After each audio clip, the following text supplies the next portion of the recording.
মেনে নিতে পারে আমার মালিক খুশি হয়ে যাবে, আমার মালিক রাজি হয়ে গিয়ে ইহকালে আপনাকে শান্তি দেবে, পরকালে মুক্তি দিয়ে দেবেন।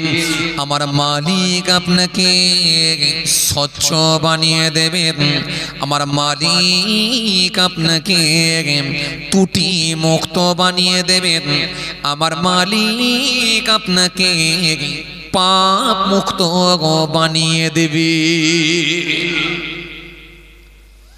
এই জন্য রাসূলুল্লাহকে জিজ্ঞাসা করা হয়েছিল, ইয়া রাসূলুল্লাহ, হাবিবাল্লাহ হুজুর, হাদিস পাকের মধ্যে পাওয়া যায় আন আবি হুরায়রা রাদিয়াল্লাহু তাআলা আনহু قال سئل رسول الله صلى الله عليه وسلم أي الناس أقرب قال أقربهم عند الله أتقاكم। রাসূলুল্লাহকে জিজ্ঞাসা করা হলো, হাদিসটা যাতে আবু হুরায়রা রাদিয়াল্লাহু তাআলা আনহু থেকে বর্ণিত হাদিস।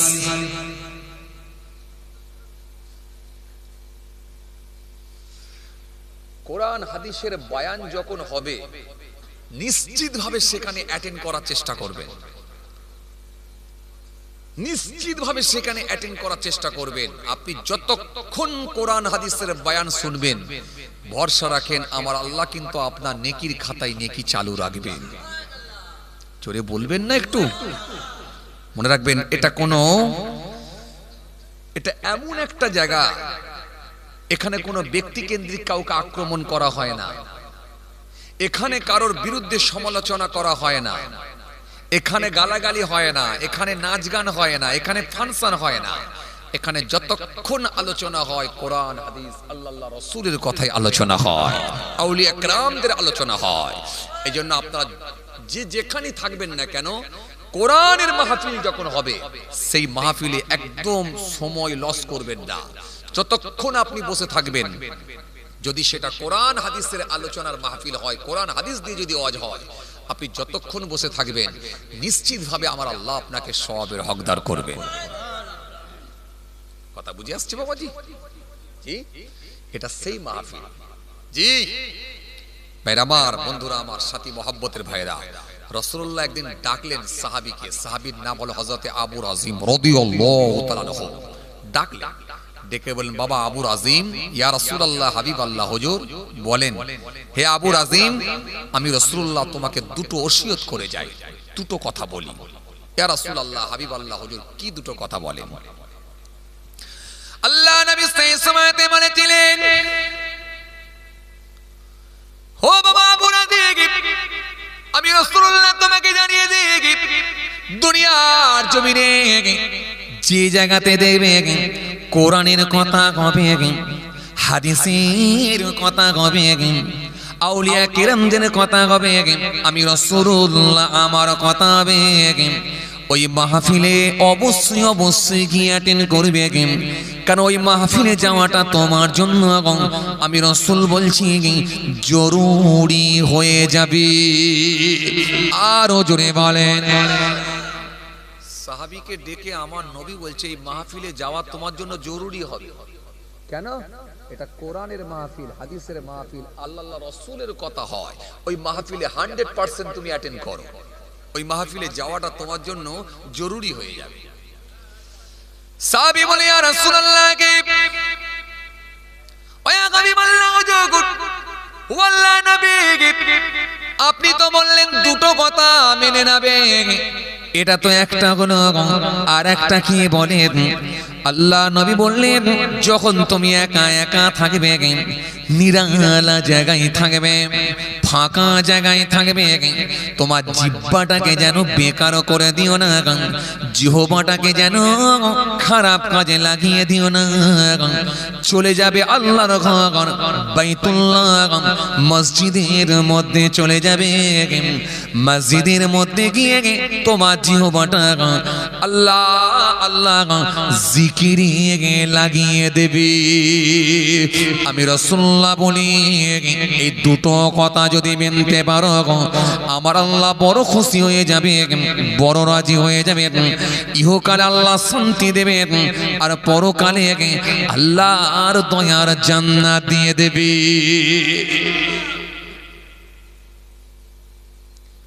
আর এই দুটো জায়গাতে যদি আপনি থাকতে পারেন আপনি ভালো হয়ে যাবেন, স্বচ্ছ হয়ে যাবেন। আর স্বচ্ছ ব্যক্তিটাকে আল্লাহ বড় পছন্দ করে। عن أبي هريرة رضي الله تعالى عنه قال سئل رسول الله صلى الله عليه وسلم أي الناس أكرم قال أكرمهم عند الله أتقاكم। হযরত আবু হুরায়রা রাদিয়াল্লাহু তাআলা আনহু থেকে বর্ণিত হাদিস। মানুষ ভেজাল হয় কোন জায়গায় বলেন তো? অত্যাধিক যদি চায়ের দোকানে বসে মানুষ ভেজাল হয়ে যাবে। অত্যাধিক যদি বেশি বেশি করে মাছাই বসাই অভ্যস্ত হয় লোকটা ভেজাল হয়ে যাবে। বেশি বেশি করে যদি ক্লাব ঘরে গিয়ে বসে সময় দেয় লোকটা ভেজাল হয়ে যাবে। বেশি বেশি করে যদি বাজারে গিয়ে বসাই অভ্যস্ত হয়ে যায় লোকটা ভেজাল হয়ে যাবে। ভালো লোক থাকবে না, সে ভেজাল হয়ে যাবে। দাড়ি টুপি জুব্বা সব থাকবে কিন্তু সৌবতে সে খারাপ হয়ে যাবে, ভেজাল লোকেদের সঙ্গে মিশে মিশে ভেজাল হয়ে যাবে। আর এই মাহফিলে আসলে আর মসজিদে গিয়ে সময় থাকলে জিহ্বাটা আল্লাহর নামে লাগাতে পারলে সে লোকটা স্বচ্ছ হয়ে যাবে, পাপ মুক্ত হবে। নবীকে এই কথাটাই জিজ্ঞাসা করা হয়েছিল কি আইয়ুন নাসি আকরাম ক্বালা আকরামুহুম ইনদাল্লাহি আতকাকুম। হাদিস হযরত আবু হুরায়রা রাদিয়াল্লাহু তাআলা আনহু থেকে বর্ণিত হাদিস। আল্লাহ নবীকে জিজ্ঞাসা করা হলো ইয়া রাসূলুল্লাহ ওয়া ইয়া হাবিবাল্লাহ হুজুর আইয়ুন নাসি আকরামুকুম। ইয়া রাসূলুল্লাহ হাবিবাল্লাহ হুজুর আল্লাহ পাকের দরবারে সম্মানিত ব্যক্তিকে হুজুর একটুখানি বলে দেন সম্মানীয় মানুষ কি? তাই বলেন ক্বালা আকরামুকুম ইনদাল্লাহি আতকাকুম। আমি রাসূলুল্লাহ বলি সেই ব্যক্তিটা আল্লাহ দরবারে সম্মানিত যে ব্যক্তিটা সব থেকে বেশি পরহেজগার, যে ব্যক্তিটা সব থেকে বেশি দিনদার, খোদা ভীরু তাকওয়াওয়ালা, যার অন্তরে যত বেশি আল্লাহর ভয় ঢুকবে সেই ব্যক্তিটাই তত বেশি স্বচ্ছ হয়ে যাবে। আমরা কি মনে করি বলেন তো? দাড়িওয়ালা লোক মানে বিশাল ব্যাপার, কথা বলে না, কথা বলে না। আমরা বলি না ও দাড়িওয়ালা লোক বিশাল ব্যাপার। হ্যাঁ, জুম্মার নামাজ 2 রাকাত পড়ে এসছে মানে বিশাল ব্যাপার। জুম্মার নামাজ পড়েছে, জুম্মার নামাজ পড়ে, কথা কিছু শুনছেন? জুম্মার নামাজ পড়ে বিশাল ব্যাপার। রমজান মাসে সব রোজা যদি নাও রাখে, পয়লা রোজা তো রেখেছে, 10-এ তো একটা রেখেছে, আর একটা তো 27-এ রেখেছে, 3টে রোজা রেখেছে মানে হবে আস্তে আস্তে বিশাল ব্যাপার। 3টে রোজা রেখেছে, হ্যাঁ 35 বছর বয়স 3টে রেখেছে, আবার বলছে আস্তে আস্তে হবে। 35 বছর 40 বছরের মানুষটা যদি 3টে রোজা রেখে 1 মাস করে, আবার বলছে আস্তে আস্তে হবে, তার মানে এখনো সে টাইম আছে, হবে। যদি 8 বছরের ছেলে 3টে রোজা রাখতো তাহলে বলা যেত যে হ্যাঁ আস্তে আস্তে হবে। 7 বছরের ছেলে 3টে রোজা রাখতো, 5টা রোজা রাখতো, হ্যাঁ আস্তে আস্তে হবে। কথা বলছেন না কেন? 9 বছরের ছেলে 3টে 4টে রোজা রেখেছে, হ্যাঁ আস্তে আস্তে হবে। বাচ্চা বয়স আলহামদুলিল্লাহ পাচ্ছে, আমার ছেলেটা পাচ্ছে, আমার নাতিটা পাচ্ছে, আমার পোতাটা পাচ্ছে, আলহামদুলিল্লাহ হবে। কিন্তু 40 বছর বয়সে 3টে রোজা রেখেছে, রেখে বলছে আস্তে আস্তে হবে। কথা বলছেন না কেন? আল্লাহু আকবার, আল্লাহু আকবার। খালি রোজাটাকে বলছে আস্তে আস্তে হবে। জুম্মার দিনে 2 রাকাত নামাজ পড়ছে, বাকিটা বলছে হবে আস্তে আস্তে হবে। কিন্তু ওকে যদি জিজ্ঞাসা করেন গ্যাজার টান কেমন মোড়ে মারতে হয়, ও সব শিখে আছে। ওকে যদি বলতে হয় তাস কেমন করে খেলতে হয়, তখন বলছে ও তো অনেকদিন আগে থেকে আমার প্র্যাকটিস আছে, কথা বলে না। ওকে যদি বলে লটারির টিকিট কেমন করে কাটতে হয়, ও বলে ও তো আমার আগে থেকে নাম্বার দেখা প্র্যাকটিস আছে, কিভাবে লাগাতে হয় কিভাবে কাটতে হয় সব তো আমার জানা আছে। তাহলে সব ওই দিকে কমপ্লিট আছে, খালি এই দিকে বলছে আস্তে আস্তে হবে।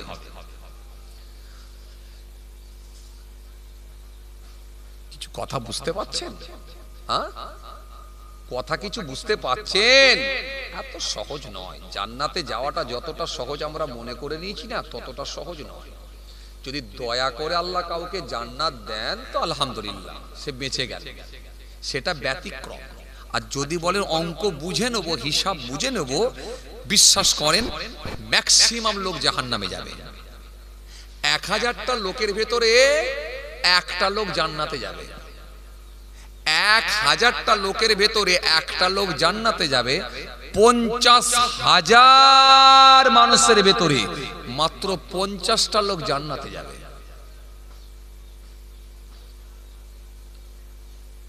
কিছু কথা বুঝতে পারছেন? তাহলে এর ভেতরে কি দাড়িওয়ালা, টুপিওয়ালা, নামাজি, রোজাদার, তাসবিহওয়ালা কি ছিল না? কে বলেছে আপনাকে ছিল না? কত লেভেলে রাখো। আমাদের সমাজে কি দাড়িওয়ালা কম নাকি? শপিং মলে গিয়ে দেখেন দাড়িওয়ালা, চায়ের দোকানে গিয়ে দেখেন দাড়িওয়ালা, গরুর হাটে গিয়ে দেখেন দাড়িওয়ালা, বাজারে গিয়ে দেখেন দাড়িওয়ালা, স্টেশনারি দোকানে গিয়ে দেখেন দাড়িওয়ালা, ট্রেনেতে দেখেন দাড়িওয়ালা, বাসেতে দেখেন দাড়িওয়ালা, মোটরসাইকেলে আছে দাড়িওয়ালা, 4 চাকায় আছে দাড়িওয়ালা, ফ্লাইটে আছে দাড়িওয়ালা। দাড়িওয়ালা সব জায়গায়, কিন্তু দাড়িওয়ালা সব জান্নাতে যাবে না। সব যদি দাড়িওয়ালা জান্নাতে চলে যেত, তাহলে অনেক দাড়িওয়ালাই জান্নাতে যাওয়ার সুযোগ পেয়ে যেত। জান্নাতে যাবে কারা? রাসূল বললেন শোনো, সুন্দর করে জানালেন আইয়ুন নাসি আকরামুকুম, ক্বালা আকরামুকুম ইনদাল্লাহি আতকাকুম। নবীকে জিজ্ঞাসা করা হলো, হুজুর স্বচ্ছ ব্যক্তিকে হুজুর বিয়াদবি নেবেন না, ও আল্লাহ নবী সম্মানীয় ব্যক্তিকে আল্লাহ নবী সুন্দর করে বললেন ক্বালা আকরামুকুম ইনদাল্লাহি আতকাকুম। আমি রাসূলুল্লাহ বলছি সেই ব্যক্তিটাই সম্মানিত, সেই ব্যক্তিটাই সম্মানীয় যে ব্যক্তিটা যত বেশি পরহেজগার হয়ে গেছে, দিনদার হয়ে গেছে, খোদাভীরু হয়ে গেছে, যার অন্তরে যত বেশি আল্লাহর মালিকের স্রষ্টার ভয় ঢুকবে, সেই ব্যক্তিটা তত বেশি স্বচ্ছ হয়ে যাবে।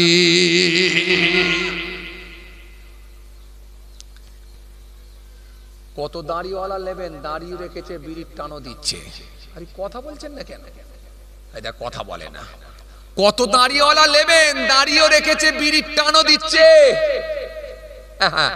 কত দাড়িওয়ালা নেবেন, জি, দাড়িও রেখেছে, বিড়ির টানও দিচ্ছে। কত দাড়িওয়ালা নেবেন, জি, দাড়িও রেখেছে, বাড়িতে বন্ধনও ঢুকিয়ে রেখেছে। এরকম কত নামাজি নেবেন, 2 রাকাত জুম্মার নামাজ পড়ছে, বাড়িতে বিবিকে মহিলা সমিতির হেড বানিয়ে দিয়েছে। কথা বলছেন না কেন? অত সহজ নয়। যার ভেতরে আল্লাহর ভয় ভীতি থাকবে, খোদাভীরু লোকটা যেটা, এই মানুষটাই আল্লাহর দরবারে স্বচ্ছ ব্যক্তি। এই লোকটাই হলো সব থেকে বেশি পরহেজগার, আর এই লোকটাই হলো আল্লাহর কাছে সম্মানীয় ব্যক্তি। আপনার বুকের ভেতরে আল্লাহর ভয় ভীতি যত বেশি ঢোকাতে পারবেন, তত স্বচ্ছ হবেন, আয়নার মতো পরিষ্কার হবেন। আর আয়নার মতো পরিষ্কার না হতে পারলে ওই রকম মানুষের কোনো দাম নাই, ভেজাল লোকের কোনো দাম নাই। বিশ্বাস করেন, ভেজাল লোক জান্নাতে যেতে পারবে না, পারবে না, পারবে না। মুখে দাঁড়িয়ে রেখেছে, মিথ্যা কথার উপরে পণ্য বিক্রি করছে, কুরবানির হাটে গরু বিক্রি করছে, 27,000-এর গরুকে 32,000-এ বিক্রি করছে। আর আল্লাহর কসম বলছি 31,500 কিনেছি বলে চালাচ্ছে, অথচ মুখে দাঁড়িয়েও আছে, জুম্মাও আছে। সব ভেজাল লোকের কারবার নয়। কেন? আল্লাহ আপনার ওসব দাড়ি টুপি জুব্বা টুব্বা কিছু দেখবে না, আল্লাহ দেখবে খালি আপনার ভিতর, আপনার ভিতরটা আল্লাহ দেখে নেবেন। ইন্নাল্লাহ লা ইয়ানজুরু ইলা সুওয়ারিকুম ওয়া আমওয়ালিকুম ওয়ালাকিন ইয়ানজুরু ইলা কুলুবিকুম ওয়া আমালিকুম। কে বলেছে আপনাকে মুখে দাড়ি রাখলি জান্নাতে চলে যাবে? বিরাট কোহলির মুখে কি কম বড় দাড়ি আছে নাকি? কথা বলে না। আরে বাবা, রবীন্দ্রনাথ ঠাকুর তারও তো মুখে বিশাল বড় দাড়ি ছিল, কথা বলছেন না কেন? জি, ঝাড়খণ্ডের প্রাক্তন মুখ্যমন্ত্রী যিনি ছিলেন শিবু সোরেন, তার মুখে তো বিরাট বড় দাড়ি ছিল। কে বলেছে আপনাকে? কে বলেছে আপনাকে? ভারতে যিনি প্রাক্তন প্রধানমন্ত্রী ছিলেন, যিনি ছিলেন মনমোহন সিং, আগে যিনি ছিলেন, কিছুদিন আগে যিনি মারা গেলেন, তারও তো মুখে বিরাট দাড়ি ছিল। আরে কথা বলছেন না কেন? দাড়ি ছিল। কে বলেছে? ভারতের বড় ক্রিকেটার, নাম হলো তার হরভজন সিং, যিনি একটা ভালো স্পিনার বোলার, খুব ভালো বল করতে পারতেন। জি, তারও তো মুখে দাড়ি ছিল। কে বলেছে? যে পাঞ্জাবের একটা বড় ক্রিকেটার যার নাম হলো হারমিত সিং, তারও তো মুখে দাড়ি ছিল। কে বলেছে দাড়ি নাই? এরকম কত গায়ের কম, কত অমুসলিম, কত মানুষের মুখে দাঁড়িয়ে আছে, কত ইহুদিদের মুখে দাঁড়িয়ে আছে, কত খ্রিস্টানদের মুখে দাঁড়িয়ে আছে। আর আপনি নবীর উম্মত বলে দাবি করেছেন, আপনার মুখে দাঁড়িয়ে আছে। আপনার দাড়ির সঙ্গে তার দাড়ির তফাৎ কি আছে? তার দাড়ি মিথ্যা বলায়, তার দাড়ি সুদ খাওয়ায়, তার দাড়ি বিড়ি টানায়, সিগারেট টানায়, তার দাড়ি মদ খাওয়ায়, তার দাড়ি হালাল হারামের জ্ঞান রাখতে দেয় না। তাহলে আপনার দাড়ি তফাৎ কি আছে? আপনার দাড়ি যদি তার সঙ্গে মিলে যায়, তাহলে ওই দাড়ির কোনো দাম আছে? আপনার দাড়ি যদি সুদ মুক্ত বানাতে পারে আপনাকে, আপনার দাড়ি যদি ঘুষ মুক্ত বানাতে পারে, আপনার দাড়ি যদি মিথ্যা মুক্ত বানাতে পারে, আপনার দাড়ি যদি বড় চর্চা থেকে আপনাকে বাঁচিয়ে দিতে পারে, তবে তো এই দাড়ি। কিছু কথা বুঝতে পারছেন আমার? আমি খুব বেশি আলোচনা করব না, খুব কষ্ট আপনাদেরকে দেবো না। বর্তমান সিচুয়েশন খুব একটা ভালো না, বর্তমান পরিস্থিতি খুব খারাপ, খুব খারাপ, খুব খারাপ। আমি আপনাদেরকে একটা কথাই বোঝাতে চাইছি, মোমেন হয়ে যান, ইমানদার হয়ে যান। আল্লাহর বুকের, আল্লাহর ভয় বুকের ভেতরে ঢুকিয়ে রাখেন, আল্লাহর ভয়টা বুকের ভেতরে পরিপূর্ণভাবে ভয়ভীতি ঢুকিয়ে রাখেন, তবে আপনি স্বচ্ছ হতে পারবেন। আর এই স্বচ্ছ ব্যক্তিটাকে আমার আল্লাহ বড় পছন্দ করেন, বড় ভালোবাসেন। বর্তমান অবস্থা খুব ভালো না, কেননা আমার আল্লাহ ইবাদত করার নির্দেশ এই কারণে দিয়েছেন। আমার আল্লাহ সুন্দর করে জানিয়েছে, ইয়া আইয়ুহান নাস উবুদু রাব্বাকুমুল্লাযী খলাকাকুম ওয়াল্লাযীনা মিন ক্বাবলিকুম লাআল্লাকুম তাত্তাকুন। হে মনুষ্য জাতি, হে মানুষ সকল, তোমরা রবের ইবাদত করো যিনি তোমাদেরকে সৃষ্টি করেছেন, তোমাদের পূর্বের মানুষগুলোকে যিনি বানিয়েছিলেন। উদ্দেশ্য একটাই, কারণ লাআল্লাকুম তাত্তাকুন, যাতে করে তোমরা পরেজগার ও খোদা ভীরু হতে পারো, ত্রুটি মুক্ত হতে পারো, ময়লা মুক্ত হতে পারো, গুনাহ মুক্ত হতে পারো, পাপ মুক্ত হতে পারো। পাপ মুক্ত বানানোর জন্যই তোমাকে ইবাদত করার নির্দেশ দেয়া হয়েছে। তুমি যখন আমার বিধানকে মেনে নেবে, তুমি যখন আমার হুকুমকে মেনে নেবে, ও বান্দা, তুমি স্বচ্ছ হয়ে যাবে। তোমার মধ্যে নম্রতা, তোমার মধ্যে ভদ্রতা, তোমার মধ্যে শিষ্টাচার, তোমার মধ্যে ঐক্য, তোমার মধ্যে নবিয়ানা নকশা, তোমার মধ্যে নবিয়ানা আদর্শ, তোমার লেবাস, তোমার কথা, তোমার হাঁটা, তোমার পোশাক যখন নবিয়ানা নকশায় হয়ে যাবে, তখন ভিন্ন ধর্মের মানুষের সঙ্গে তোমার মিলবে না। তোমার কাছে যদি একটা ভিন্ন ধর্ম, অন্য ধর্মের মানুষ এসে পৌঁছে যায়, তোমার কথাবার্তা, তোমার লেবাস, তোমার হাঁটা, তোমার খাওয়া দেখে সে হতভম্ব হয়ে যাবে, অবাক হয়ে যাবে। শেষে সে যাবার সময় একটাই কথা বলবে, বুঝেছি ইসলাম ধর্মটাই হলো সঠিক ধর্ম। কথা বুঝতে পারছেন বাপ? তোমাকে আমি পাল্টে দেওয়ার জন্য ইবাদত করার নির্দেশ করেছি। ও বান্দা শোনো, তুমি যেন মনে মনে ভাবো না তোমার চাপিয়ে দিয়েছি।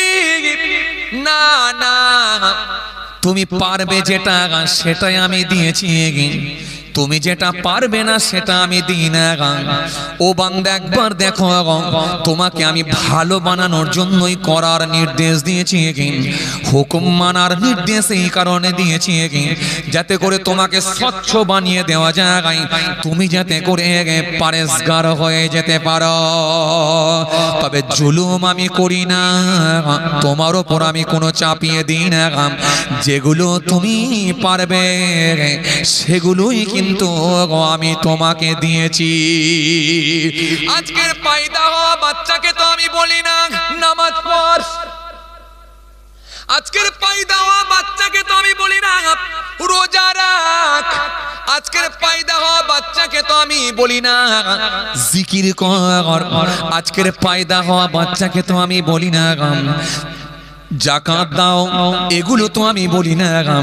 বরং আমি তোমাকে যেগুলো বলেছি, তুমি যখন নাবালক থেকে সাবালকের খাতায় পদার্পণ করেছ, যথেষ্ট তোমার জ্ঞান যখন হয়েছে, যখন তুমি দুনিয়া বুঝে গেছ, তখন খালি আমি বলেছি বান্দা সব করো কিন্তু আমার বিধানটা মানো, তাহলে পৃথিবীর জমিনে হারাম আর হালাল তুমি তফাৎ করে দিতে পারবে। পাপ পুণ্য তুমি নির্বাচন করার ক্ষমতা তৈরি হবে যদি তুমি আমার নির্দেশ যদি মেনে নিতে পারো। পৃথিবীর জমিনে আমি আল্লাহ তোমাকে স্বচ্ছ বানিয়ে দেব, ভালো বানাবো, স্বচ্ছ বানাবো। বান্দা তোমাকে স্বচ্ছ বানানোর জন্য আমি আল্লাহ আমার হুকুম মানার নির্দেশ দিয়ে দিয়েছি। জোরে বলতে পারেন না সুবহানাল্লাহ? ও বান্দা, তুমি কি একবার ভেবে দেখেছ এই পৃথিবীতে তুমি বেঁচে আছো, সব তো আমারই, সব কিছু ভোগ করছো। ও বান্দা, একবার কি ভেবে দেখেছ এই পৃথিবীতে তুমি না শ্বাস প্রশ্বাস নিচ্ছ, অক্সিজেন নিচ্ছ। ও বান্দা, অক্সিজেনের কত গুরুত্ব একবার ভেবে দেখেছ? ও বান্দা, যদি একবার নাকটা মুখটা 10টা মিনিট টিপে ধরা হয়, মানুষটা দেখবে মারা যাবে। কিন্তু আমি আল্লাহ তোমাকে অক্সিজেন দিচ্ছি বান্দা, আমি আল্লাহ মুক্ত বাতাস দিচ্ছি, নাইট্রোজেন হাইড্রোজেন সব আমি আল্লাহ তোমাকে দিচ্ছি, যেটা নিয়ে তুমি শ্বাস প্রশ্বাস নিচ্ছ বান্দা। ও বান্দা, তোমার অক্সিজেনের ব্যবস্থা করেছি, একবারও কি তুমি আমাকে ভাবলে না? ও বান্দা, তুমি কি একবারও ভাবলে না তোমাকে তো আমি আল্লাহ এই পৃথিবীর জমিনে বসবাস করার সুযোগ করে দিয়েছি? কার পৃথিবীতে তুমি বসবাস করছো বান্দা? তুমি একবারও ভাবলে না? ও বান্দা, তুমি একবারও ভাবলে না আকাশ থেকে আমি আল্লাহ বৃষ্টি বর্ষণ করে তোমার জন্য রিজিকের ব্যবস্থা করে দিয়েছি? বান্দা, তোমাকে নিয়ে কে ভেবেছে? তুমি কি একবারও বান্দা আমার কথা ভাবলে না? ও বান্দা, তুমি তো কিছুই জানো না, তুমি তো কিছুই জানো না। স্বামী স্ত্রী সম্পর্কের মাধ্যমে, স্বামী স্ত্রী সম্পর্কের মধ্য দিয়ে এক ফোঁটা নাপাক পানি থেকে আমি আল্লাহ তোমাকে মায়ের গর্ভে ফেলে আমার আমার আমার আমার আমার আমার এই ফিল্টারের মাধ্যম দিয়ে আমি আল্লাহ তোমাকে মায়ের গর্ভের মধ্যে রেখে আমি আল্লাহ 10 মাস সময় নিয়ে সুন্দর একটা পরিপূর্ণ বাচ্চা তৈরি করেছি। তোমার মধ্যে চক্ষু দিয়েছি, তোমার মধ্যে হাত দিয়েছি, তোমার মধ্যে কান দিয়েছি, তোমার মধ্যে পা দিয়েছি, লাঞ্চ দিয়েছি, হার্ট দিয়েছি, কলিজা দিয়েছি, পঞ্চইন দিয়েছি, চক্ষু দিয়েছি, নাসিকা দিয়েছি। বান্দা, এটা কে বানালো? কোন মিস্ত্রি বানালো? কোন কারিগর বানালো? এটাকে নিয়ে কি বান্দা একবারও তুমি ভেবেছ পৃথিবীর কোন কারিগরের ক্ষমতা নাই? এটা হলো আমি মালিক আল্লাহর ক্ষমতা। ও বান্দা, তুমি যখন দুনিয়ার জমিনে এলে, তুমি যখন ভূমিষ্ঠ হলে বান্দা, ও বান্দা, তুমি কি একবারও ভেবে দেখেছো ডক্টর বলেছে পৃথিবীর খাবার খাওয়া যাবে না, পৃথিবীর জমিনে ল্যাকটোজেন 1 ল্যাকটোজেন 2 তোমার খাওয়া যাবে না, সেরেলাক্স খাওয়া যাবে না। ও বান্দা তুমি কি একবারও ভেবে দেখেছো আমি আল্লাহ তোমার খাবারের ব্যবস্থা করে দিয়েছি। পৃথিবীর জমিনে যখন এসেছো তোমার মায়ের স্তনে আমি আল্লাহ দুধ ভরিয়ে দিয়ে আমি আল্লাহ তোমার রিজিকের ব্যবস্থা করেছি। যেখানে গোটা পৃথিবীর খাবার খেতে পারো সেখানে আমি আল্লাহ কুদরতি ক্ষমতায় তোমার জন্য খাবারের ব্যবস্থা করেছি। ও বান্দা তুমি একবারও ভেবে দেখেছো আস্তে আস্তে বড় হলে বান্দা, আস্তে আস্তে বড় হয়ে গেলে বান্দা, আস্তে আস্তে তোমার 2 বছর 3 বছর 5 বছর 6 বছর বয়স হয়ে গেল, তোমার আধার কার্ড বানানো হলো বান্দা, তোমার রেশন কার্ড বানানো হয়ে গেল বান্দা, তোমার 18 বছর বয়স হয়ে গেল, তোমার ভোটার কার্ড বানানো হয়ে গেল, জন্ম সার্টিফিকেট আগে বানানো হয়ে গেল বান্দা, সব আস্তে আস্তে সব বানানো হলো। 18 বছর বয়স হয়ে গেল ও বান্দা তোমার ভোটার কার্ড বানানো হলো।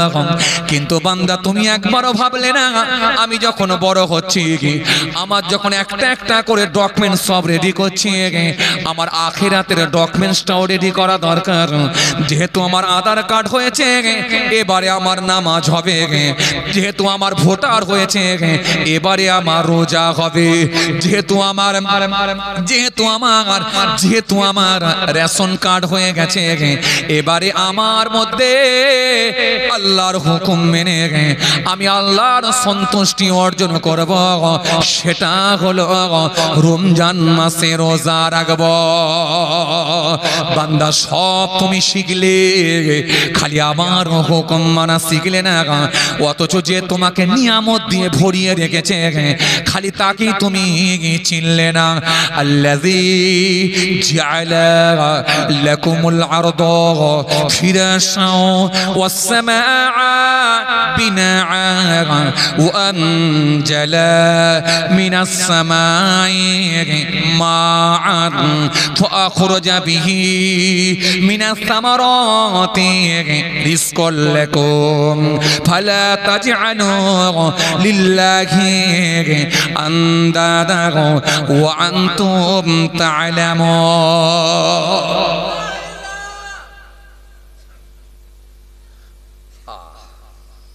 সুবহানাল্লাহ আপনারা পড়তে পাচ্ছেন না, ভালো লাগে না।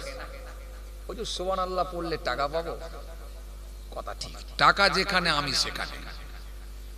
এক্ষুনি বলে দেন না যদি আপনি বলেন যে 20 মিনিট একভাবে সুবহানাল্লাহ পড়তে হবে, খালি 500 মারেন 20 মিনিট পড়ে দেখিয়ে দিচ্ছি।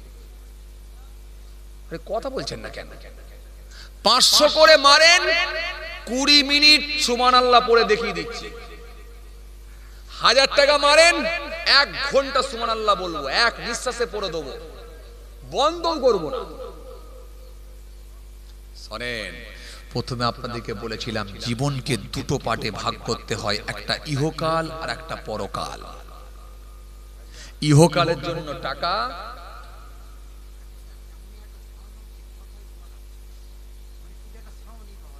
আপনারা বুঝতে পারেন না কথা?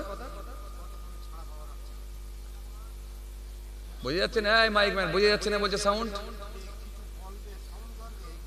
এই সাউন্ড ঠিক করো, বুঝে যাচ্ছে না বলছে, বেশ কেটে ভালো করে পরিষ্কার করো, সাউন্ড পরিষ্কার করো, বুঝতে পারছে না কথা। আচ্ছা ঠিক আছে করে দিচ্ছি, সাউন্ডটাকে ঠিক করো, এই কলা হয়। কথা বুঝতে পারছেন? এবার বুঝে যাচ্ছে? ও আচ্ছা, আপনারা বুঝতে পারেননি বলে সুবহানাল্লাহ পড়েননি, তাই তো? এইবার সুবহানাল্লাহ টেম্পার দেখবেন, মাশাআল্লাহ। এইবারে না পড়লে আমি তাহলে কিন্তু ওই সেই লোকের কাছে যাব, বলবো সাউন্ড বুঝেছে এবার। সেই লোক কই? ওই পিছনে চলে গেছে হোল্ডে টর্চ নিয়ে। আবার পিছনের কাতারে বসছে কেন? লক্ষণ তো ভালো নয় পিছনের কাতারে বসা মানে। যে এই তো ভিতর দিকে চলে আসছে, তার মানে যাওয়ার লাইন নেই, তার মানে ঠিকই আছে। একটু তাকবীর দেন না, নারায়ে তাকবীর। একটু সবাই মিলে দেন না নারায়ে তাকবীর। আরে বাবা একটু জোরে দেন না নারায়ে তাকবীর। আর একটু জোরে দেন না নারায়ে তাকবীর। আল্লাহ কি বললেন? আমি তো তোমাকে সবকিছু দিয়েছি বান্দা, সবকিছু তোমাকে দিয়েছি, কিন্তু তুমি আমার সঙ্গে নেমখারামি করলে, আমাকে অস্বীকার করলে, আমাকে ভুলে গেলে। এই ভুলের মাসুল তোমাকে কিন্তু গুনতে হবে। খালি তোমার নিঃশ্বাসটা বন্ধ হোক। তোমার বাপ, তোমার দাদু, তোমার নানা, তোমার চাচা, তোমার চাচতো ভাই, তোমার আত্মীয় স্বজন রিলেটিভ যারা সব কবরে চলে গেছে, তারা কিন্তু কেউ ফিরে আসে না। ভুলের মাসুল কিন্তু গুনছে। আমি আল্লাহ তাদের জন্য কঠিন শাস্তির ব্যবস্থা রেখেছি যারা বেঈমান হয়ে মরেছে। আর যারা ইমানদার হয়ে মরেছে তাদের তো কোনো টেনশনই নাই, তারা তো আমার হয়ে গেছে। আমি আল্লাহর ওয়াদা ছিল যে আমার হয়ে যাবে, আমি আল্লাহ স্বয়ং তার হয়ে যাব। জোরে বলেন না, ফাসকুরুনি আসকুরুকুম, এটা তো আমার ওয়াদা। তাই তো কবি তুলসীরাম দাস বললেন, তুলসী জব জগ মে আয়ে তুম রহে জগ হাসি, ऐसी करनी कर चलो तुम हंसो जग रहे। বাংলা কবি বললেন, যখন জন্ম তুমি নিয়েছিলে ভবে, তুমি মাত্র কেঁদেছিলে হেসেছিল সবে, এমন জীবন হবে করিতে গঠন, মরণে হাসিবে তুমি কাঁদিবে ভুবন। তুমি একা হাসতে হাসতে কবরে যাবে, তোমার জন্য মানুষ কেঁদে কেঁদে যারে যার হয়ে যাবে।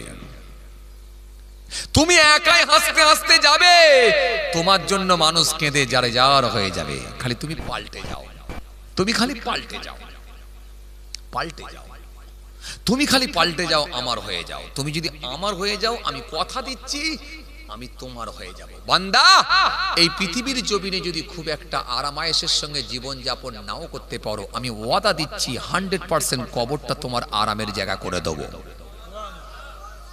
কবরটা তোমার আরামের জায়গা করে দেবো। ও বান্দা, তুমি খালি আমার হয়ে যাও। এই জন্য আমার আল্লাহ সুন্দর করে জানিয়ে দিলেন, ও বান্দা শুনে রাখো, আমি আল্লাহ তোমাকে তো দিয়েছি, আল্লাযী জাআলা লাকুমুল আরদা ফিরাশা ওয়াস সামাআ বিনাআ ওয়া আনজালা মিনাস সামাই মাআন ফাখরাজা বিহি মিনাস সামারাতি রিজকাল লাকুম فلا تجعلوا لله أندادا وأنتم تعلمون।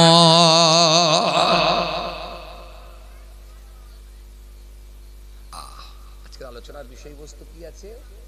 আলোচনার বিষয়বস্তু, তুমি স্বচ্ছ হয়ে যাও, পরিষ্কার হয়ে যাও। তোমাকে তো আমি নিয়ামত দিয়ে ভরিয়ে রেখেছি বান্দা, তুমি কেন আমার হবে না? এইটুকু আজকের আলোচনা চলছে। তুমি স্বচ্ছ হয়ে যাও, তবে আমার কাছে সম্মানিত ব্যক্তি। স্বচ্ছ ব্যক্তিটাকে আল্লাহ বড় পছন্দ করেন। দাড়িওয়ালা না, টুপিওয়ালা না, জুব্বাওয়ালা না। আপনি ইবাদত করে আপনাকে কতটা চেঞ্জ করে দিয়েছে, আপনাকে কতটা স্বচ্ছ বানাতে পেরেছে। কথা মনে বুঝতে পারেননি না? আমার কথা বুঝছেন? আপনার ইবাদত, আপনার নামাজ, আপনার রোজা, আপনার জিকির, আপনার তাসবিহ আপনাকে কতটা স্বচ্ছ বানিয়েছে, আপনাকে কতটা ভালো বানিয়ে দিয়েছে, আপনাকে কতটা পরহেজগার বানিয়েছে, কতটা মুত্তাকি বানিয়েছে, এটা আমার আল্লাহ দেখতে চায়। আর নবী বলছেন, এই স্বচ্ছ ব্যক্তিটাকে, এই পরহেজগার লোকটাকে আল্লাহ বড় পছন্দ করে। তাহলে ওই দাড়ির কোনো দাম নাই যে দাড়ি রেখে অন্যায় কাজের সঙ্গে যুক্ত থাকে। ওই নামাজের কোনো দাম নাই যে ব্যক্তি নামাজ পড়ো মানুষের সঙ্গে ঠকবাজি করে। ওই জুব্বাওয়ালার কোনো দাম নাই যে লোকটা জুব্বা পরো মানুষের সঙ্গে প্রতারণা করে। তাহলে আপনার নামাজ, আপনার দাড়ি, আপনার রোজা, আপনার জিকির, আপনার তাসবিহ আপনাকে কতটা স্বচ্ছ বানিয়েছে, এটা কোশ্চেন করতে হবে নিজেকে। সমস্যাটা কি জানেন? আমরা তো সবসময় লোককে কোশ্চেন করাই অভ্যস্ত। আরে কথা বলে না, এ কি করে বাড়ি করলো, প্রশ্ন একটা হয়ে গেল। এত পয়সা হঠাৎ করে কোথায় পেলো বল দেখিনি? কথা বলে না। হঠাৎ করে বড় বাড়ি করে ফেললো, কোথায় ইনকাম করছে বল দেখিনি? এত পয়সা পেলো কোথায়? আরে খ্যাপা, ও কোথা থেকে পেয়েছে না পেয়েছে তাতে তোর কি? তোর সঙ্গে তো লাইনে। ও যদি লিগ্যাল ভাবে ইনকাম করে থাকে তাহলে ভালো জিনিস, আর যদি কোনো অন্যায় পথে ইনকাম করে থাকে তার জবাব তো আল্লাহর দরবারে দিতে হবে ওকে। তো ওকে নিয়ে ভেবে তুই নিজে কেন গুনাহগার হবি? এই যে আমাদের একটা বদ অভ্যাস, আমরা সবসময় লোককে কোশ্চেন করাই অভ্যস্ত, লোককে কোশ্চেন করাই অভ্যস্ত। আবার কিছু কিছু লোক আছে দেখবেন, জি, এই লোকের পিছনে সমালোচনা করাই দেখবেন অভ্যস্ত। আপনি জানেন না, জানেন না, জানেন না, আপনার নামাজ রোজা দাড়ি টুপি সব নষ্ট হয়ে যেতে পারে একটা অন্যায়ের কারণ। আপনি বুঝতে পারবেন না কিভাবে আপনার আমল সব বরবাদ হয়ে যেতে পারে। আপনি জানেন না, জানেন না। আপনি খালি বাদুরিয়া মোড় মাথায় বসে আছেন, আর আপনার পাড়াতে দেখা যাচ্ছে একটা ছেলে লাল কালারের মোটরসাইকেল নিয়ে চলে গেল। যেই গেল, আপনি চায়ের দোকানে চা খেতে খেতে খালি একবার পাশের লোকটাকে বললেন, এই ভাই এই মোটরসাইকেল কে কিনেছে গো? বলে এই অমুকের ছেলে কিনেছে। বলে অমুকের ছেলে মোটরসাইকেল, ও তো বেশি দিন কাজে যায়নি। বলে হ্যাঁ বেশি দিন হবে না, মাস 6। বলে 6 মাস কাজ করে একটা মোটরসাইকেল কিনে ফেললো। এই 6 মাস কাজ করে যে একটা মোটরসাইকেল কিনে ফেললো, যেই বলেছে, বলছে দেখো আবার কি করেছে। এই যে দেখো আবার কি করেছে যে বাজে কমেন্টটা করলো, আপনি জানেন না আপনার আমল শেষ হয়ে যেতে পারে। কেন? ওর মোটরসাইকেল দেখে আপনি সহ্য করতে পারেননি, আর একজনের বাড়ি দেখে আপনি সহ্য করতে পারেননি, আর একজনের গাড়ি দেখে আপনি সহ্য করতে পারেননি। তার মানে এটা আপনার মাইনাস পয়েন্ট, আপনার আমল নামা শেষ হতে পারে। কারণ রাসূল হাদিসের মধ্যে বলেছে, ইয়াকুমুল হাসাদা ফাইনাল হাসাদা ইয়াকুলুল হাসানা কামা তাকুলুন নারুল হাতা। আল্লাহ নবী বললেন, হিংসা থেকে তোমরা পরহেজ করো, বেঁচে থাকো। আগুন যেমন কাঠকে খেয়ে নেয়, হিংসা তেমন আমলকে খেয়ে নেয়। কত চাপ বুঝতে পারছেন?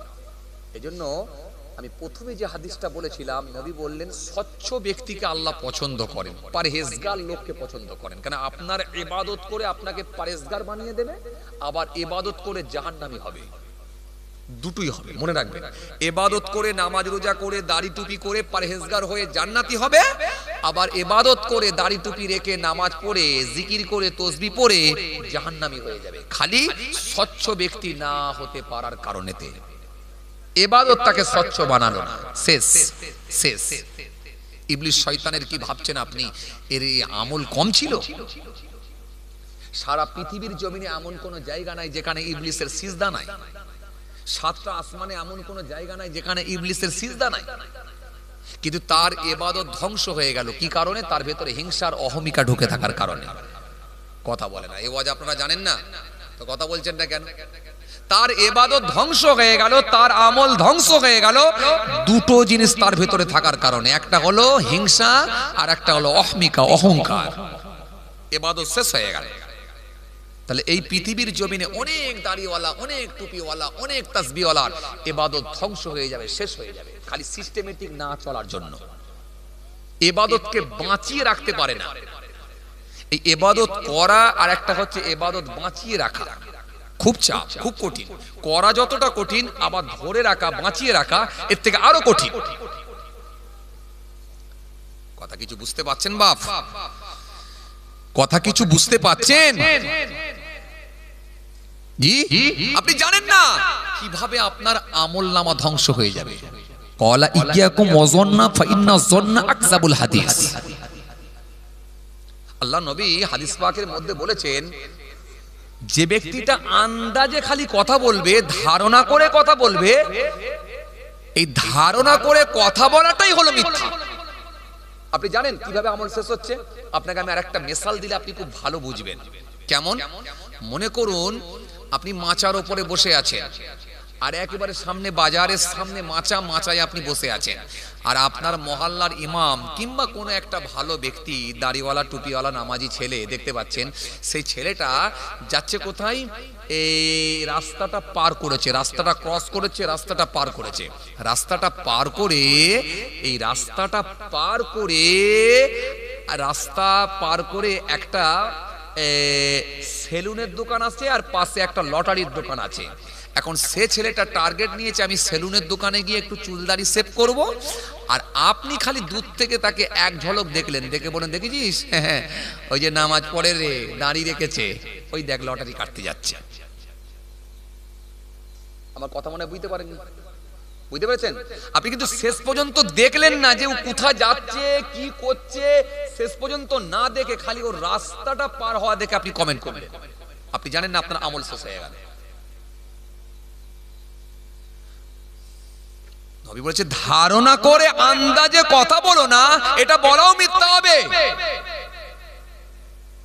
কত চাপ জানেন, কত চাপ জানেন। আমলকে বাঁচিয়ে রাখা এটা কত কঠিন জানেন? এতটা সহজ নয় যতটা সহজ আমরা মনে করছি। যতটা সহজ আমরা মনে করছি এতটা সহজ নয়। আপনার আমলকে বাঁচিয়ে রাখাটা এতটা সহজ নয়। হাদিসে এসেছে আল্লাহ নবী সুন্দর করে বলেছেন, মান তারাকাল কাযিবা ওয়া হুয়া বাতিল বুনিয়া লাহু কসরুন ফি রাবাদিল জান্নাহ ওয়া মান তারাকাল মিরাআ ওয়া হুয়া মুহিক্কুন বুনিয়া লাহু ফি ওয়াসাতিহা ওয়া মান হাসানা কুলুকাহু বুনিয়া লাহু ফি আলাহা। হাদিস আল্লাহ নবী সুন্দর করে বললেন, মান তারাকাল কাযিবা ওয়া হুয়া বাতিল। ওয়াল্লাহ তো 12টা প্রায় বাজতে যাই না, আর বলবো নি, ছেড়ে দিই, আর কষ্ট আপনাদেরকে দেবো না। আল্লাহ ফের কোন সুযোগ দিলে ইনশাল্লাহ আলোচনা হবে। কই খাতাপত্র কই, যাক আর আপনাদেরকে কষ্ট দেবো না। একটা হাদিস বলে ফেলেছিলাম, আর মানে করতে যাচ্ছি না, কারণ আলহামদুলিল্লাহ আপনারা সব বোঝেন, সব জানেন। তবু কোরআনের মাহফিলে যখন বসেছেন কিছু কোরআন হাদিসের কথাই তো বলতে হয়, এখানে তো আর বাজে কথা বললে চলে না। তাই আপনাদেরকে আপনাদের জানা কথাগুলি একটু রিপিট করলাম আর কি, একটু মনে করিয়ে দিলাম। তাহলে আজকের আলোচনার বিষয়বস্তু কি ছিল? বান্দাকে আমার আল্লাহ উদ্দেশ্য নিয়ে পাঠিয়েছেন স্বচ্ছ বানানোর জন্য। স্বচ্ছ বানানোর জন্য সমস্ত কিছু নিয়ামত দিয়ে তাকে ভরিয়ে রেখেছেন, যাতে করে বান্দা খালি আল্লাহর হুকুম মেনে স্বচ্ছ হয়ে যায়, পরিষ্কার ফ্রেশ, আয়নার মতো চকচকে হয়ে যায়। এই জন্য আয়নার মতো চকচকে হয়ে যান। নাফসের সঙ্গে লড়াই করুন, নাফসের সঙ্গে লড়াই করুন। মুখে যেটা আসবে বলে ফেলবেন না, অনর্থক কথা বলবেন না। একটা কথা বলার আগে 3 বার ভাববেন, ঠিক বলছি না ভুল বলছি, যার বিরুদ্ধে বলছি ঠিক না ভুল, এই যে কমেন্টটা করছি এটা ঠিক হচ্ছে না ভুল হচ্ছে। এত সহজ নয়। আয়নার মতো যদি স্বচ্ছ হয়ে যেতে পারেন তবে আল্লাহর কাছে আপনার বেনিফিট আছে, না হলে ওই রকম দাড়িওয়ালা টুপিওয়ালা কিছু হবে না, কিছু হবে না। হাদিসে এসেছে, জি হাদিসে এসেছে, ক্বালা ইয়্যাকুম ওয়াযন্না ফাইন্না যন্না আকযাবুল হাদিস।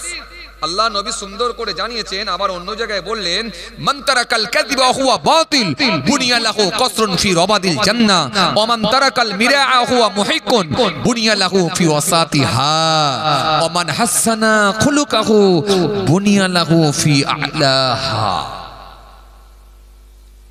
কত গুরুত্বপূর্ণ হাদিস। আমি তাই মাঝে মাঝে যখন এই হাদিসগুলোকে কেতাব থেকে, হাদিস থেকে যখন বের করি করে সেগুলোকে যখন খাতায় নোট করি বা মুখস্থ করি, আমি একটু নিজেকে ভাবাই, আল্লাহু আকবার, আমার নবীকে আল্লাহ কি জ্ঞান দিয়েছিলেন, কি জ্ঞান আমার নবীর। আজ কিছু বদমাশ তারা আমার নবীকে চিনতে পারে না, নবী সম্পর্কে বেফাস মন্তব্য করে। নবী নাকি মূর্খ ছিল, নবী নাকি লিখতে জানতো না, নবী নাকি পড়তে জানতো না, নাউযুবিল্লাহ মিন যালিক। আর এই কিছু মৌলবীরা এই রকম ভাবে নানা রকম ভাবে নবী সম্পর্কে বাজে কমেন্ট করার কারণে, বেফাস মন্তব্য করার কারণে এখন দেখেন কিছু গায়ের কম, কিছু অমুসলিম, তারা আবার মুহাম্মদ সাল্লাল্লাহু আলাইহি ওয়াসাল্লাম সম্পর্কে বাজে কমেন্ট করছে। করছে না? কথা বলে করছে না? এই যে কদিন আগে দেখলেন না আপনারা, হ্যাঁ, নবী মুহাম্মদ সাল্লাল্লাহু আলাইহি ওয়াসাল্লাম সম্পর্কে বলছে, আল্লাহ নবী সাল্লাল্লাহু আলাইহি ওয়াসাল্লামকে নিয়ে বলছেন তিনি নাকি ইসলাম প্রচার করেছে এক হাতে তরোয়াল আর এক হাতে নাকি কোরআন শরীফ। একটা তথ্য দেখাতে পারবে? মূর্খ, জাহেল, বেয়াদবটা একটা তথ্য দেখাতে পারবে যে আমার নবী তরোয়াল নিয়ে ইসলাম প্রচার করেছেন? আমার নবীর আদর্শের কাছে মানুষ মাথা নত করে দিয়ে ইসলাম কবুল করেছে। আমার নবীকে আল্লাহ কি জ্ঞান দিয়েছিলেন মনে রাখবেন। রাসূলুল্লাহ কোনদিন নিজে ইচ্ছায় একটা যুদ্ধ করেননি, প্রতিবারই আমার নবী জি, প্রতিবাদ করেননি, বরং আমার নবী প্রতিরোধ করেছেন। প্রতিরোধ, এই প্রতিরোধ করাটাই সেটা যুদ্ধ আকারে দাঁড়িয়ে গিয়েছিল। আমার নবী রুকে দাঁড়িয়েছেন, এই রুকে দাঁড়াতে গিয়ে প্রতিরোধ করতে গিয়ে সেটাই কিন্তু যুদ্ধ আকারে সংগঠিত হয়েছে বা যুদ্ধ আকারে দাঁড়িয়েছে। আপনার ঘরটা যদি কেউ একজন কেড়ে নিতে আসে, খুব ভালো করে শোনেন, আপনার বাড়িটা যদি কেউ একজন কেড়ে নিতে আসে, আপনি দিয়ে দেবেন? এটা বলবেন না ভাই আমার জায়গা, আমার পয়সায় করা, আমার দলিল আছে, আমার মিউটেশন আছে, কনভার্সন আছে, আমার রেকর্ড আছে, আমার জমির কাগজ আছে, ভিটের কাগজ আছে, তুমি জায়গা নিতে এসছো, ঘর নিতে এসছো, দিয়ে দেবো?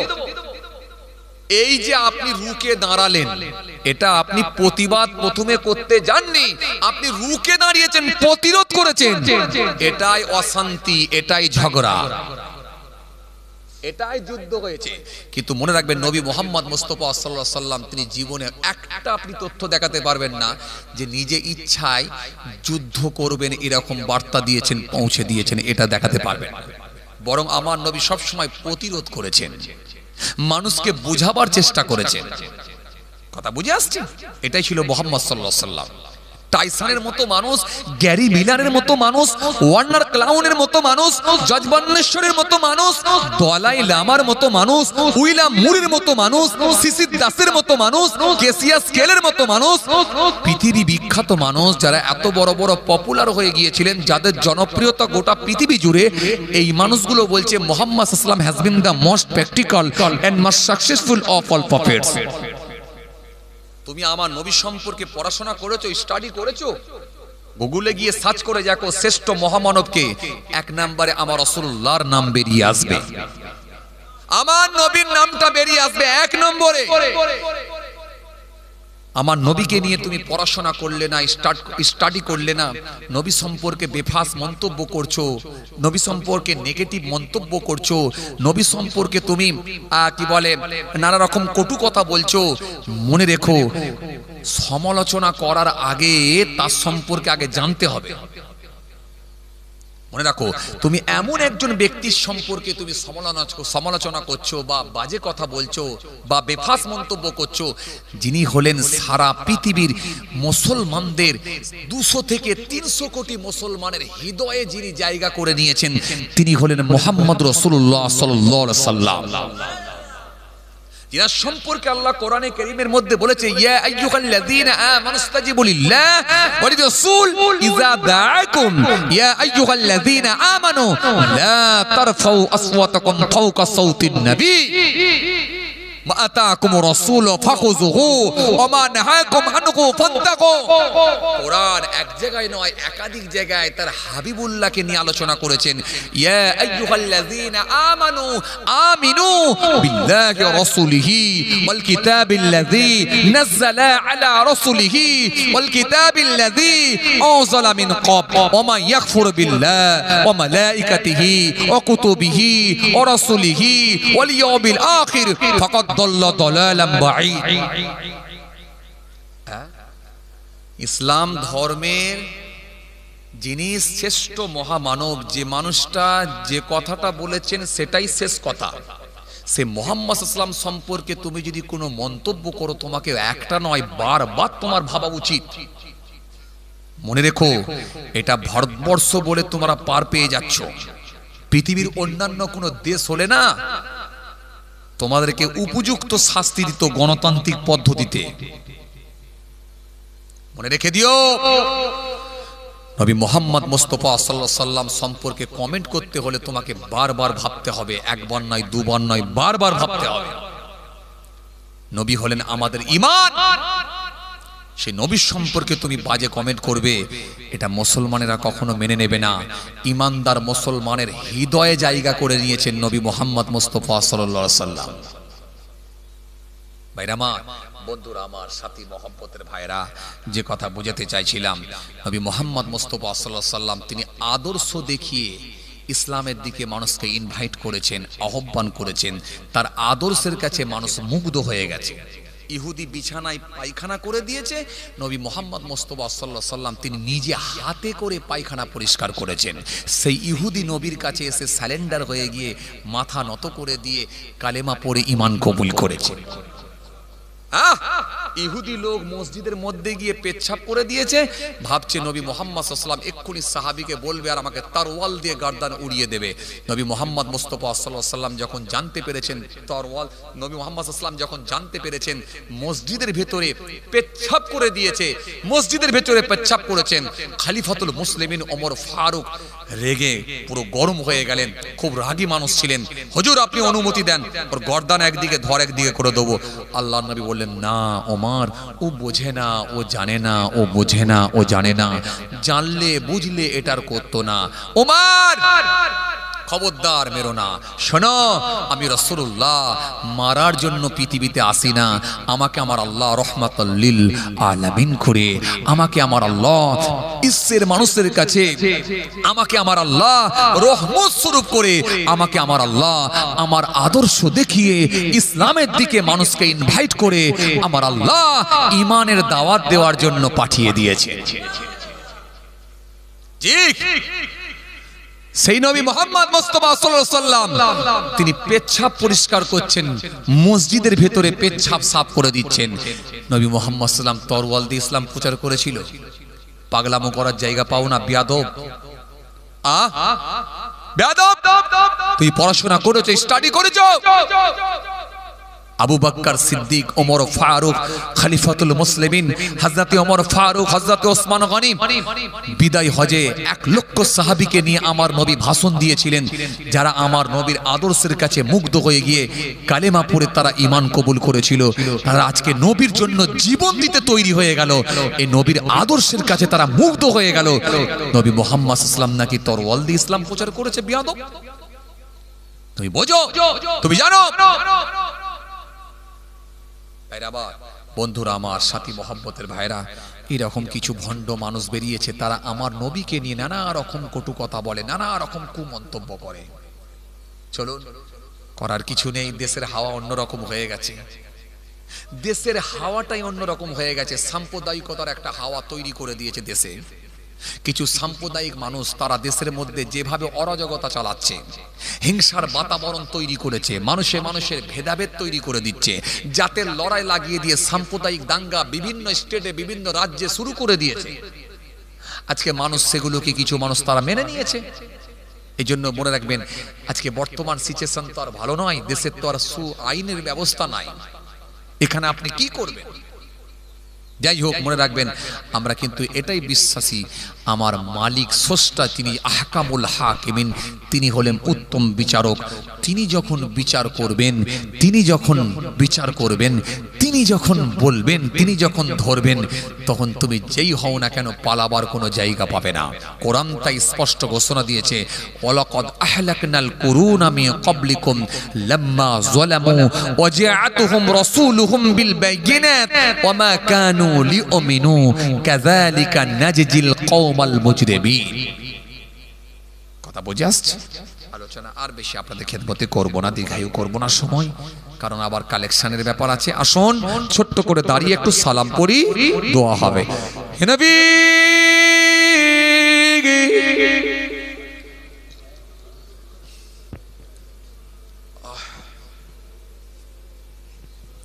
একটু মহব্বতে পড়েন না, হ্যাঁ একটু মহব্বতে পড়েন। ইয়া নবী সালাম আলাইকা, আর একটু জোরে ইয়া রাসূল সালাম আলাইকা, আরো জোরে ইয়া হাবিব সালাম আলাইকা, সালাওয়াতুল্লাহ আলাইকা।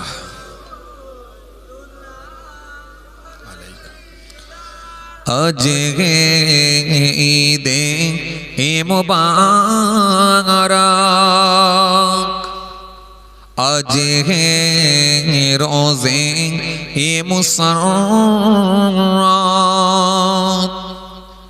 আজ ওয়াক্তে বিলাদত, আজ মিলাদ হাজরাত, ইয়া নবী সালাম আরো জোরে ইয়া রাসূল ইয়া হাবিব সালামুন আলাইকা সালাওয়াতুল্লাহ আলাইকা ইয়া নবী সালাম লো আমার ইয়া রাসূল সালাম লো আমাদের ইয়া হাবিব সালাম লো বাংলা মোরা যে সবাই গুনাহগার ইয়া নবী সালাম মোহব্বতে পড়েন ইয়া রাসূল সালাম আলাইকা আরো জোরে ইয়া হাবিব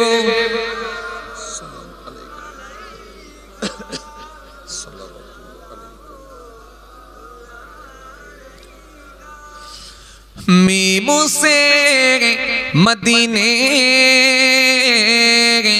हे वाले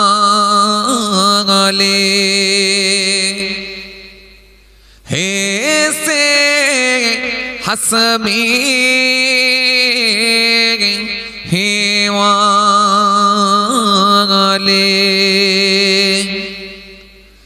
मीमू से मेरा हुआ ले दाल से दीदार हुआ ले या नबी सलाम या रसूल सलाम या हबीब সালামুন আলাইকা সালাওয়াতুল্লাহ আলাইকা আমায় নবীর আব্বা জান আবদুল্লাহ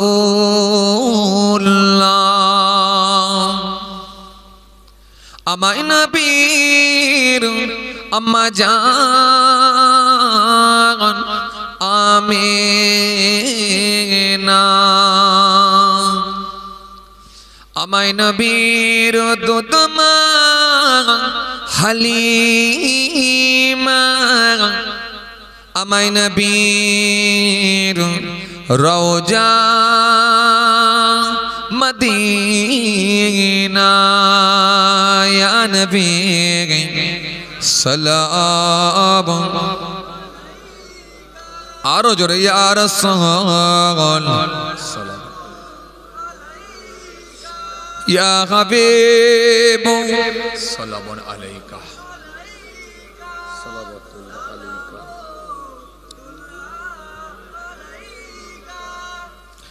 জিবরাইল ডাকে বারে বার জিবরাইল ডাকে বারংবার খুলে দাও আসমানের দিদার হয়েছি উম্মত তোমার তার তরে শোকর লাখো বার ইয়া নবী সালাম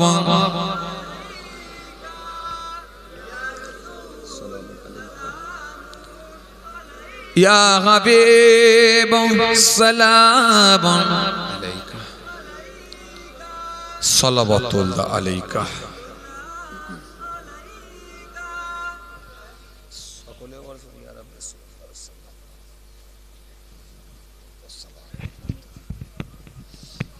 দরুদ শরীফ আল্লাহুম্মা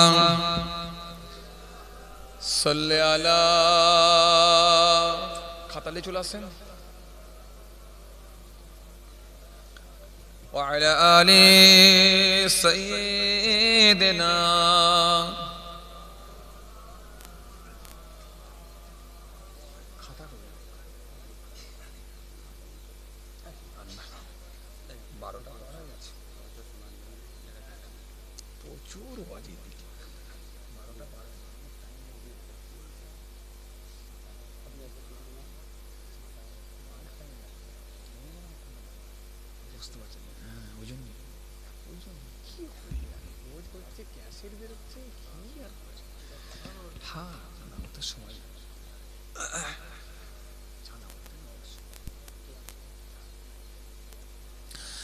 দরুদ শরীফ আল্লাহুম্মা সাল্লি আলা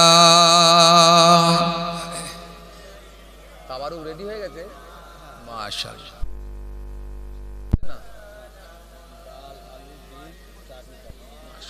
চাটনি পাপড় ঠিক আছে জোরে মুহাব্বতের সঙ্গে দরুদ শরীফ আল্লাহুম্মা সাল্লি আলা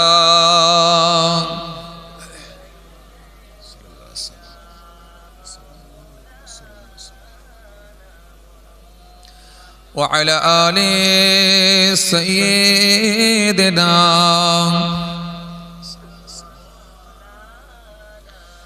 महबूब की महफिल को महबूब सजाते हैं महबूब की महफिल को महबूब सजाते हैं महबूब की महफिल को महबूब सजाते हैं आते हैं वही जिनको सरकार बुलाते हैं आते हैं वही जिनको सरकार बुलाते हैं अल्लाहुम्मा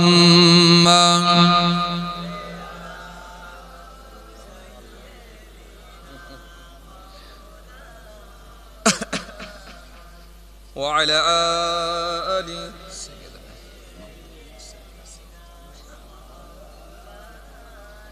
जिनका बलि दुनिया में कोई भी नहीं वाली उनको भी मेरे आका सीने से लगाते हैं महबूब की महफिल को महबूब सजाते हैं महबूब की महफिल को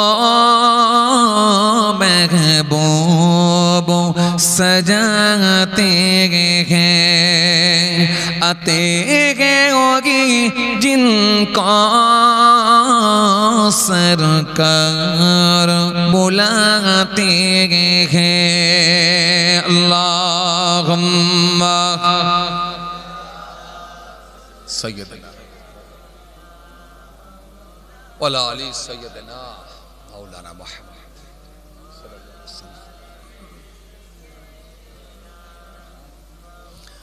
माशाल्लाह अल्हम्दुलिल्लाह संक्षेप করলাম আল্লাহ ফের কোন সুযোগ দিলে ইনশাআল্লাহ আলোচনা হবে সবাই আমার জন্য দোয়া করবেন আলহামদুলিল্লাহ শীতের রাতে শীতকে উপেক্ষা করে বড় কষ্ট করে দুনিয়াদারি সমস্ত রকমের কাজ কর্মগুলো থেকে বিরত থেকে একমাত্র মহান আল্লাহর সন্তুষ্টি তার হাবিবুল্লাহকে খুশি এই নিয়তে কিছু আল্লাহ রাসূলের কথা শ্রবণ একেবারে কোরআন হাদিস থেকে কিছু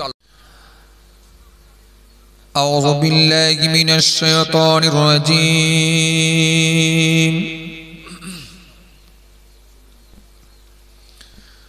بسم الله الرحمن الرحيم الحمد لله نحمده ونستعينه ونستغفره ونؤمن به ونتوكل عليه ونعوذ بالله من شرور أنفسنا ومن سيئات أعمالنا من يهده الله فلا مضل له ومن يضلله فلا هادي له ونشهد أن لا إله إلا الله وحده لا شريك له ونشهد أن محمدا عبده ورسوله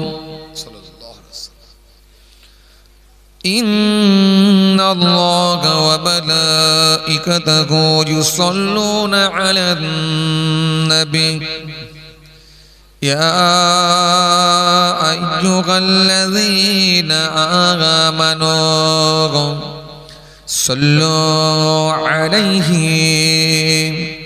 وسلموا تسليما اللهم صل على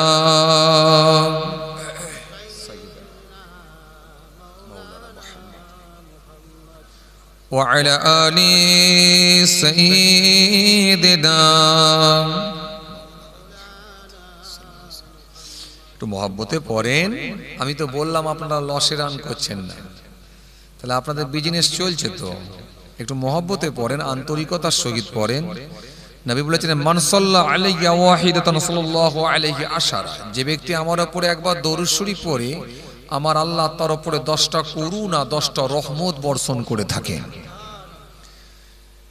নবী জানিয়ে দিলেন জিবরাইল ফেরেশতা এসে আমাকে খুশির সংবাদ দিয়েছে। সাহাবীরা বলেন কি খুশির সংবাদ? আল্লাহর নবী বলেন ইন্নী লাকিতু জিবরিল ফাবাশশানি ফাকালা ক্বালাল্লাহু তাআলা মান সাল্লা আলাইকা সাল্লাইতু আলাইহি ওয়া মান সাল্লামা আলাইকা সাল্লামতু আলাইহি ফাসাজাদু লিল্লাহি শুকরা। নবী বললেন দেখো জিবরাইল ফেরেশতা এসে আমাকে দুটো খুশির সংবাদ দিয়েছে। সাহাবীরা বলেন কি খুশির সংবাদ? আল্লাহর নবী বললেন যে ব্যক্তি আমার উপরে একবার দরুদ শরীফ পড়ে আমার আল্লাহ তার উপরে রহমত বর্ষণ করে, আর যে ব্যক্তি আমার উপরে সালাম পাঠ করে আমার আল্লাহ তার উপরে সালাম প্রেরণ করে।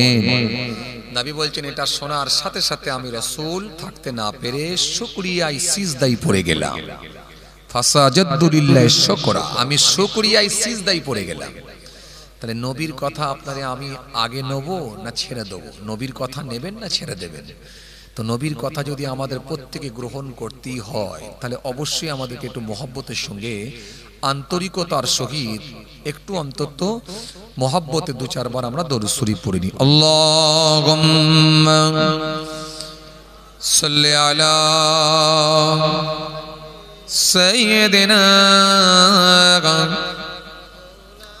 মাওলানা মুহাম্মদ ওয়া আলা আলি সাইয়্যিদিনা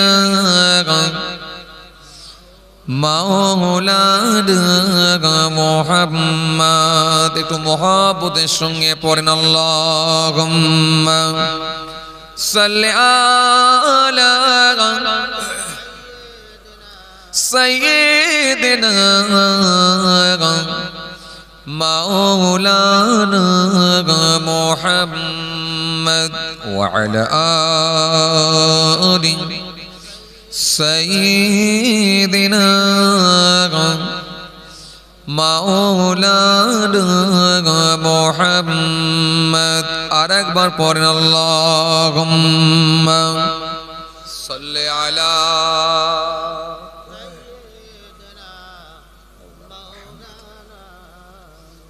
ওয়া আলা আলি সাইয়্যিদিনা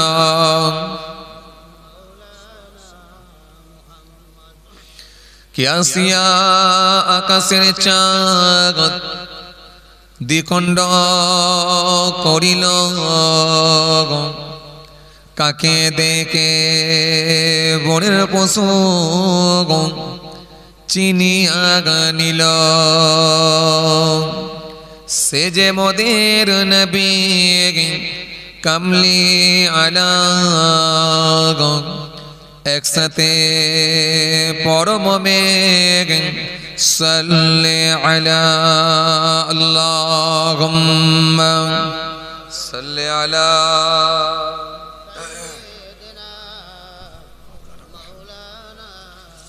মোহাব্বতে পড়েন ওয়া আলা আলি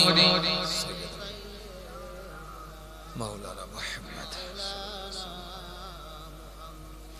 যখন জন্ম তুমি নিয়েছিলে ববে তুমি মাত্র কেঁদেছিলে হেসেছিল সবে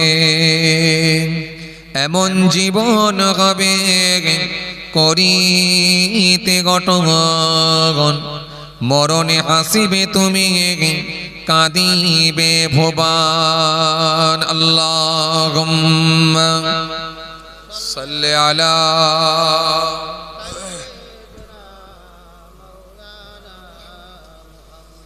मोहब्बते व अला आलि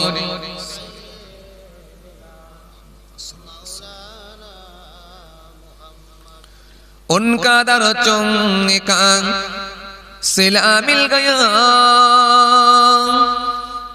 उनका दर चुंका सिला मिल गया सर उठाया तो मुझको खुदा मिल गया आसियों का बड़ा मर्तबा मिल गया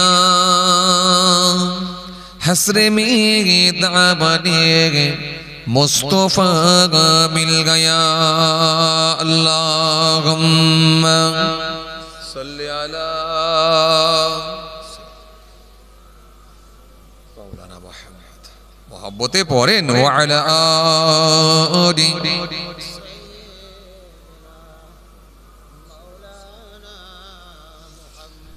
রাত কেটে বড় হলো যেমন উঠে পড়ো ছেলে তুমি তেমন নামাজে দাঁড়াও গো ঝুরিয়ে ফেলো গো নামাজে দাঁড়াও গো ঝুরিয়ে ফেলো গো পালিত গো গো খোদারি হুকুম আল্লাহুম্মা সাল্লি আলা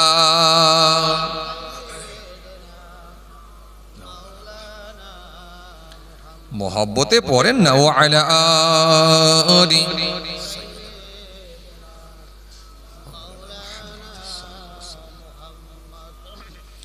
আমরা সবাই ডেকে যাই ডেকে যাই ডেকে যাই আমরা সবাই ডেকে যাই আল্লাহুম্মা সাল্লি আলা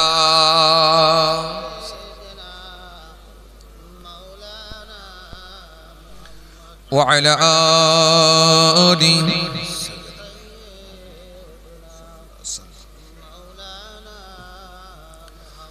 সদা তার ইবাদতে মাশগুল তোমাকে করেন যেন কবুল জমিনে কায়েম করো শুধু তার যেন দিন জমিনে কায়েম করো শুধু তার যেন দিন তিনি প্রভু মোর রব্বুল আলামিন রাত কেটে বড় হলো যেমন উঠে পড়ো ছেলে তুমি তেমন নামাজে দাঁড়াও গো ঝুরিয়ে ফেলো গো নামাজে দাঁড়াও গো ঝুরিয়ে ফেলো গো পালিত গো গো খোদারি হুকুম আল্লাহুম্মা সাল্লি আলা আওয়াজ দিয়ে পড়েন وعلى آل سيدنا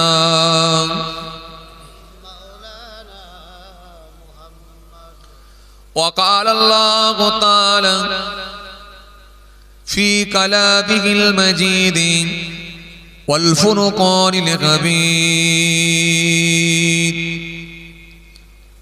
يا أيها الناس اعبدوا ربكم الذي خلقكم والذين من قبلكم لعلكم تتقون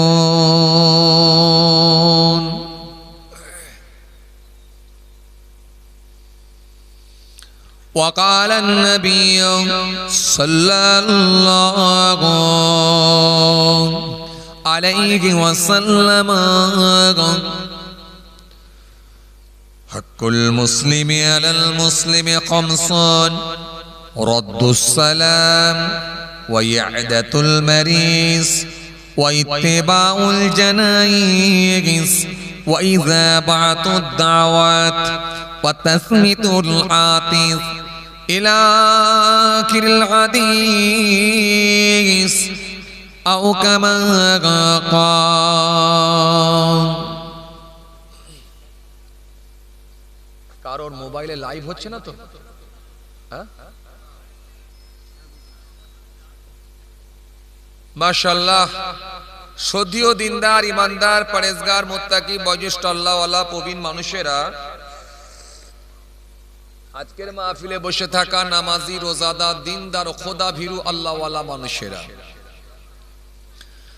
আজকের মাহফিলে বসে থাকা বয়োজ্যেষ্ঠ প্রবীণ মানুষেরা, আমার পিতৃতুল্য বাপেরা, আজকের মাহফিলে বসে থাকা আমাদের ঘরের সন্তানেরা, আমার ছোট ছোট ভাই বোনেরা, আজকের মাহফিলে আগত দূর দূরান্ত থেকে মেহমান গণেরা, আজকের মাহফিলে বসে থাকা জ্ঞানীগুণী মানুষ, শিক্ষিত মানুষ, বুদ্ধিজীবী মানুষ, সোশ্যাল মানুষ, কাজের মানুষ, ব্যবসায়ী মানুষেরা, যারা বিভিন্ন রকম কর্মের সঙ্গে সম্পৃক্ত, আজকের মাহফিলে বসে থাকা বিশিষ্ট ব্যক্তিরা, হাফিজে কোরআন, ওলামায়ে কেরাম, হুফাজে কেরাম, আল্লাহ পাকের হাজী বান্দা গণেরা, খাস করে এই মহল্লার ইমাম, আমাদের সকলের কাছে অত্যন্ত সম্মানীয় ব্যক্তি, অত্যন্ত শ্রদ্ধার পাত্র, আমাদের মোহতারাম ইমাম সাহেব ভাই, সকলকে আমি আমার অন্তঃস্থল থেকে অনেক অনেক সালাম, শুভেচ্ছা, ভালোবাসা জানিয়ে খুব অল্প সময় সংক্ষিপ্ত কিছু বয়ান করে আপনাদের খেদমত থেকে বিদায়। সেই সাথে সাথে আরো জানাই, যারা আর ইহলোকে নাই, আল্লাহর জামিন ছেড়ে বিদায় নিয়েছেন, নশ্বর ধাম ত্যাগ করেছেন, ধরাধাম ত্যাগ করেছেন, আমাদের থেকে যারা পৃথক হয়ে গেছেন, মাত্র 3.5 হাত জায়গা অধিকার করে অপেক্ষায় রত, ইন্তজার করছেন, ওয়েট করছেন সে কায়ামতের দিনের জন্য, এই গুরুদহ গ্রামের কবরস্থানে 3.5 হাত জায়গা অধিকার করে অপেক্ষায় রত, জানাই তানাদেরকে আমি আবার অন্তঃস্থল থেকে সালাম এবং মুবারকবাদ। আল্লাহ পাকের রহমত প্রত্যেক ইমানদারের উপর হোক, আমরা জোরে বলি আল্লাহুম্মা আমিন। মাশাআল্লাহ, আলহামদুলিল্লাহ। বেশ কিছুক্ষণ সময় ধরে আপনারা আলোচনা শ্রবণ করেছেন, শুনেছেন। ফুরফুরা শরীফ থেকে আমারই মামাতো ভাইজান আলহামদুলিল্লাহ মাশাআল্লাহ সুন্দর কিছু বয়ান করেছেন আপনাদের খেদমতে, কণ্ঠ খুব সুন্দর আলহামদুলিল্লাহ, আলোচনাও খুব সুন্দর করেন আলহামদুলিল্লাহ। আপনারা সকলেই আলোচনা শুনে একেবারে মুগ্ধ হয়ে গেছেন আলহামদুলিল্লাহ, আমিও অত্যন্ত খুশি মাশাআল্লাহ। তারপরে পরই পাঠ ছিল আমাদের দুইজন ভাই, যদিও তারা মানে এই লাইনের লোক না, মানে আরবিক লাইনের লোক না, তারা একটু অন্য জগতের মানুষ, মানে জেনারেল লাইনের লোক, জেনারেল লাইনের মানুষ তারা, তাই তো নাকি? তো বিভিন্ন রকম মনে হয় সম্ভবত ব্যবসা করেন নাকি? ছেলেগুলো কি করে? ব্যবসা করে। এরপরও আলহামদুলিল্লাহ আমাদের এই একজন বিভিন্ন রকম কর্মের সঙ্গে যুক্ত। তো আমাদের এই মসজিদের ইমাম সাহেব, আমাদের সম্মানীয় ইমাম সাহেব ভাইজান, আজকে তিনারই অবদান, দুইজন যুবককে আলহামদুলিল্লাহ কোরআন শরীফ পড়া শিখিয়েছেন আলহামদুলিল্লাহ। এটা আমরা অত্যন্ত খুশি, এটা আমরা অত্যন্ত খুশি। মক্তবে আরো অনেক বাচ্চারা পড়াশোনা করে আলহামদুলিল্লাহ। তো আলহামদুলিল্লাহ তারাও সব কোরআন পাক শিখছেন, কিন্তু এটা একটু ভিন্ন। মানে এই যে এত বয়স যুবক, মানে কম বেশি প্রায় না করে প্রায় 30 বছরের কাছাকাছি, একটা আনুমানিক এই 30 বছরের কাছাকাছি বয়সেও যে কোরআন শরীফ শেখা যায় সেটা আপনাদের সামনে কিন্তু পরিষ্কার করে দিয়েছেন, আপনাদেরকে দেখিয়ে দিয়েছেন। আপনারাও যদি মনে করেন, আপনারাও যদি ইচ্ছা পোষণ করেন, আপনারাও আলহামদুলিল্লাহ কোরআন শরীফ শিখতে পারেন। আলহামদুলিল্লাহ প্যারামার কোরআন শরীফ যদি শিখে নিয়ে কবরে যদি যেতে পারেন, কোরআন যদি বুকে করে নিয়ে আপনি আমি যেতে পারি, কোরআন শরীফ যদি আপনি আমি বুকে নিতে পারি, এর থেকে সৌভাগ্য আর কিছু হতে পারে বলে আমার মনে হয় না। কথা বুঝে আসছে? কারণ মনে রাখবেন, এটাই আপনার ভেতরে থাকবে, এটাই আপনার ভিতরে থাকবে, আর কিছু যাবে না। আপনি টাকা পয়সা জমি জায়গা গাড়ি বাড়ি যাই করেছেন সব কিন্তু মনে রাখবেন, সব কিন্তু রয়ে যাবে। কিন্তু আপনি যে কোরআন শরীফ পড়েছেন বা কাউকে শিখিয়েছেন, এটাই কিন্তু আপনার ভিতরে ভিতরে চলে যাবে।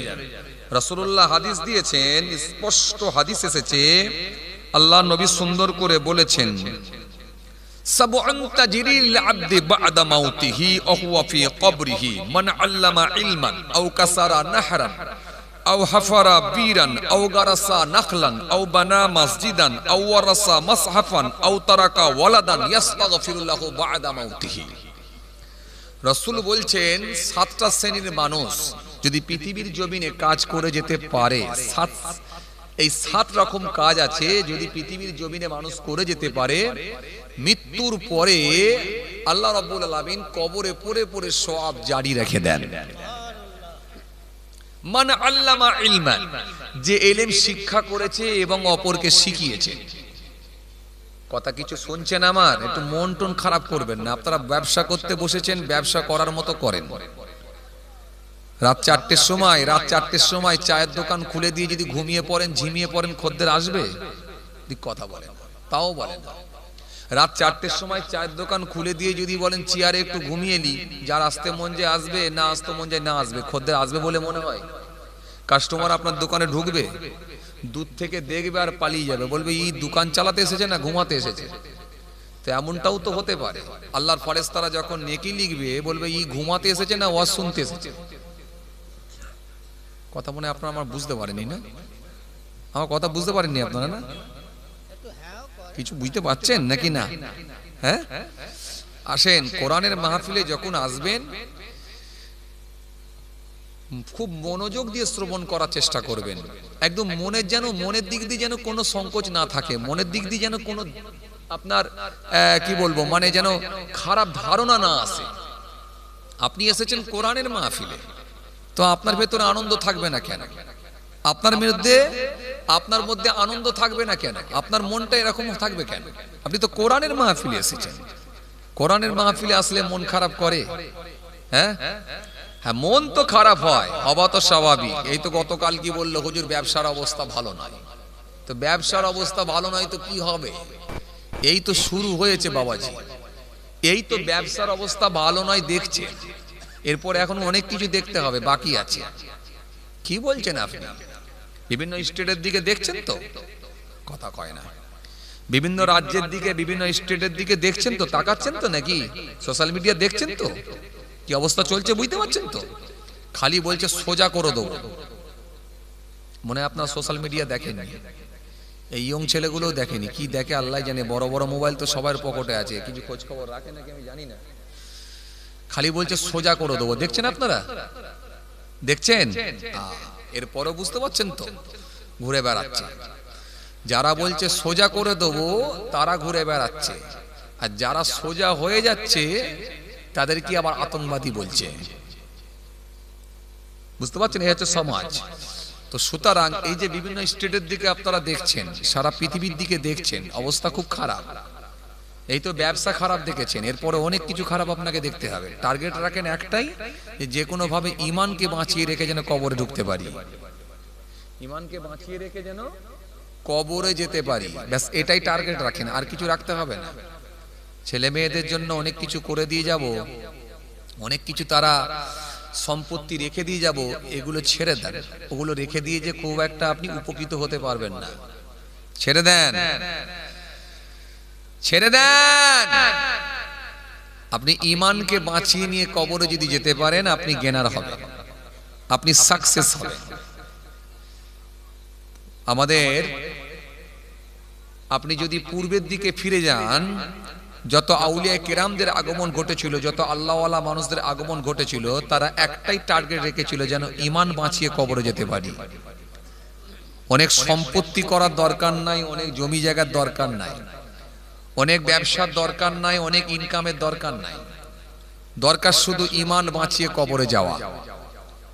তো সুতরাং আপনি ইমান বাঁচিয়ে কবরে যাবেন, আমি ইমান বাঁচিয়ে যেন আল্লাহর দরবারে যেতে পারি, এই আশা, এই আকাঙ্ক্ষা আল্লাহর দরবারে রাখেন, বাকি আর কিছু লাগবে না। তো সুতরাং মন টন খারাপ করবেন না, একটু মনের মধ্যে একটু এরকম দুঃখ প্রকাশ করবেন না, এরকম কষ্ট নিয়ে ওয়াজ শুনবেন না, আনন্দের সঙ্গে ওয়াজ শোনেন, আনন্দের সঙ্গে খোলা মনে ওয়াজ শোনেন। আমাকেও ভালো লাগবে, আপনাদেরও ভালো লাগবে। এত ঝিমিয়ে পড়লে হয় না, যেটা আল্লাহ নসিবে রাখবে সেটাই হবে। দিল্লি গেছে তো কি হয়েছে, এরকম কত যাবে কত আসবে, ওটা নিয়ে ভেবে লাভ নাই। আমার আল্লাহ যেটা চাইবে সেটাই শেষ ফাইসাল্লাহ হয়ে যাবে। কথা কিছু বুঝতে পারছেন? আমার বুঝতে পারছেন তো? যে কথা বলছিলাম কোরআন শরীফ, এই কোরআন শরীফ শেখা এবং লোককে শেখানো, নিজে শিখে অপরকে শেখানো, এটা যদি করে মৃত্যুবরণ করা যায়, নবী বলছেন কবরে পড়ে পড়ে সওয়াব জারি থাকবে। বুঝে পাচ্ছেন? ইলম শিক্ষা করলো এবং অপরকে শেখালো, কবরে পড়ে পড়ে সওয়াব জারি থাকবে। তো সুতরাং আলহামদুলিল্লাহ আমাদের ইমাম সাহেব তিনি একটা মহৎ কাজ করেছেন আলহামদুলিল্লাহ, যে দুইজন যুবককে কোরআন শরীফ পড়া শিখিয়ে দিয়েছেন আলহামদুলিল্লাহ, এবং পড়াও খুব শুদ্ধ এবং মাখরেজ ঠিক রেখে এবং খুব শুদ্ধভাবে কোরআন তেলাওয়াত করেছে আলহামদুলিল্লাহ। আমি অত্যন্ত খুশি হয়েছি। আপনারাও যারা এখনো কোরআন শরীফ পড়তে পারেননি বা হয়তো সময় থাকার পরও ইচ্ছাকৃতভাবে পড়ার ইচ্ছা পোষণ করছেন না, আপনাদের কাছেও আমার অনুরোধ থাকবে, আপনারা মহল্লার ইমামের কাছে যান। চায়ের দোকানে বসে সময় অপচয় করার দরকার নাই, চায়ের দোকানে বসে সময় অপচয় করার দরকার নাই, চায়ের দোকানে ক্লাব ঘরে মাচায় বসে সময় ইনভেস্ট করার দরকার নাই। প্রয়োজনে 200 টাকা করে চাঁদা দেন, 200 টাকা করে মাসে দিয়ে 10 জন লোক কি 15 জন লোক মাসে 3000 কি 4000 টাকা দিয়ে নতুন করে আবার কোরআন শরীফ শেখেন, আপনি গেনার হবেন, সাকসেসফুল হবেন। লজ্জার কারণ নাই। সরকার বলেছে 6 থেকে নিয়ে 60 বছর পর্যন্ত হচ্ছে শিক্ষার সময়, 6 থেকে নিয়ে 60। এই 60 বছর বয়স হয়ে গেল মানে আপনি স্কুলে আর সার্ভিস করতে পারবেন না, মাদ্রাসায় সার্ভিস করতে পারবেন না, আপনি কলেজের প্রিন্সিপাল আর থাকবেন না, প্রফেসর আর থাকবেন না। তো আপনাকে রিটায়ার করে দেওয়া হবে, আপনাকে সেখানে থেকে ছেড়ে দেওয়া হবে, আপনি এরপরে পেনশন পাবেন। এই 6 থেকে নিয়ে 60 পর্যন্ত শিক্ষার সময়। আর আমার নবী বলছেন না, মায়ের কোল থেকে নিয়ে কবরে যাওয়া পর্যন্ত শিক্ষার সময়। শিক্ষা করো কবরে যাওয়া পর্যন্ত, মায়ের কোল থেকে নিয়ে কবর। তো সুতরাং আপনি কোরআন শরীফ পড়া শিখেছেন। আমার কাছে খবর আছে, আমি নামটা বলছি না, প্রাইমারি স্কুলের টিচার, তিনি রিটায়ার হয়ে যাওয়ার পরে প্রাইমারি স্কুলের টিচার, তিনি বুড়ো বয়সে মনে মনে ভাবলেন, আমি এই বুড়ো বয়সটাই আর কি করব। আমি তো কোরআন শরীফ পড়া আগে জানতাম, তো কোরআন শরীফ একটু মুখস্থ করি। টার্গেট লাগলেন যে মাসে 1 পারা করে মুখস্থ করব। মাসে 1 পারা করে কোরআন শরীফ মুখস্থ করা শুরু করলেন। 30 মাসে 30 পারা কোরআন শরীফ মুখস্থ করে ফেললেন। জোরে বলবেন না একটু সুবহানাল্লাহ? 30 মাসে 30 পারা, অর্থাৎ 12 দুগুণে 24, 6 30, মানে 2.5 বছর, নাকি জি? 2.5 বছরে 60 বছরের উপরে বয়স, সে মানুষটা 2.5 বছরে কোরআন শরীফ মুখস্থ করে ফেললেন। মুখস্থ করে ভালো একটা হিফজ মাদ্রাসায় গিয়ে হাফেজ সাহেবকে শুনিয়ে দিয়ে বুড়ো বয়সে পাগড়ি লাগালেন। তো এটা আল্লাহর দয়া ছাড়া হয় না। আর এই কোরআনকে যদি সিনায় রাখতে পারেন, এই কোরআন যদি আপনার বুকের ভেতরে চলে আসে, এর থেকে বড় নিয়ামত আর হয় না। মনে রাখবেন বাবাজি, আমার ভাইরা, যে সিনার মধ্যে, যে দেহের মধ্যে, যার শরীরে কোরআন নাই, কোরআন শরীফ নাই, ওই শরীরটা, ওই বডিটা আল্লাহর দরবারে কোনো দাম নাই। যেমন সিম কার্ড বিহীন যেমন কোনো মোবাইলের দাম নাই, সিম কার্ড ছাড়া মোবাইলের কোনো যেমন মূল্য নাই, এ নেট চলবে না, হোয়াটসঅ্যাপ চলবে না, ফেসবুক চলবে না, ইউটিউব চলবে না, এই ডেমো সেটের যেমন কোনো মূল্য নাই, অনুরূপ ভাবে ডেমো বডিটারও আল্লাহর দরবারে কোনো মূল্য নাই। যার ভেতরে কোরআন নাই, যার ভেতরে নামাজ নাই, যার ভেতরে দ্বীন নাই, ওই বডিটা আল্লাহর দরবারে কোনো দাম নাই, কোনো মূল্য নাই। এই জন্য এখনো আমরা বেঁচে আছি, বেঁচে আছেন মানে সময় আছেন, নিঃশ্বাস চলছে মানে বেঁচে আছেন, আর বেঁচে আছেন মানে আপনার সময় আছে। আপনি ইচ্ছা করলে আল্লাহর দিকে ফিরে আসতে পারেন, ইসলামের দিকে ধাবিত হতে পারেন। আল্লাহ ইচ্ছা করলে, আপনি ইচ্ছা করলে কোরআন শরীফ ইনশাআল্লাহ শিখিয়ে শুদ্ধভাবে কোরআন তেলাওয়াত করে নামাজও পড়তে পারবেন। ইচ্ছাটা আপনার। আর যদি ইচ্ছা না করেন, কখনো আমার আল্লাহ পরিবর্তন করবেন না। আল্লাহ পরিবর্তন করেন ওই মানুষগুলো কি যারা ইচ্ছা করে। যে বান্দার চেষ্টা আছে তাকে আল্লাহ কবুল করেন। যাই হোক, চলুন আলোচনা অল্প সময় করব, খুব কষ্ট আপনাদেরকে দেবো না, যথেষ্ট আলোচনা হচ্ছে বর্তমানে।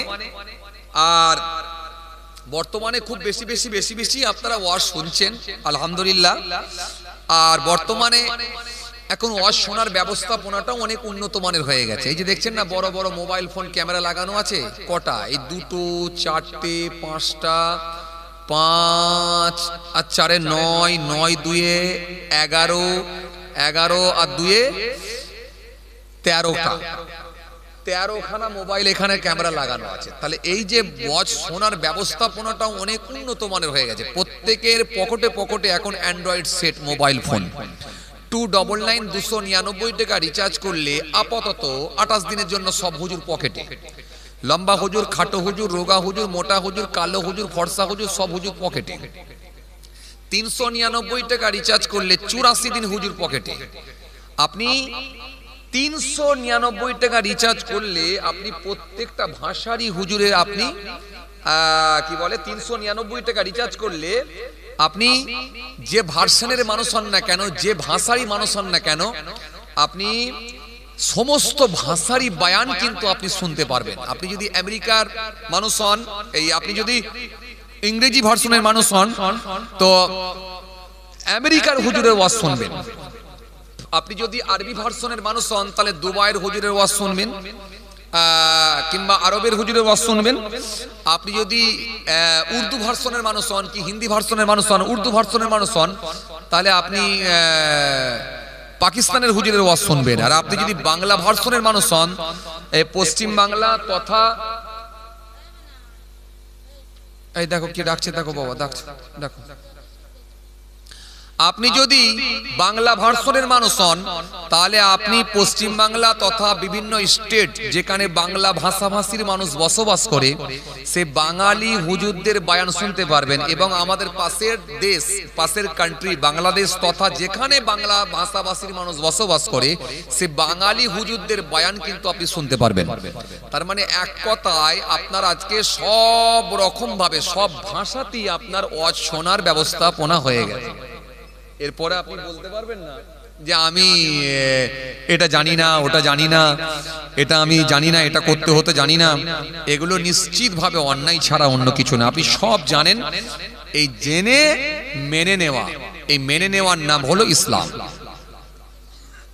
কথা কিছু বুঝে আসছে? জি,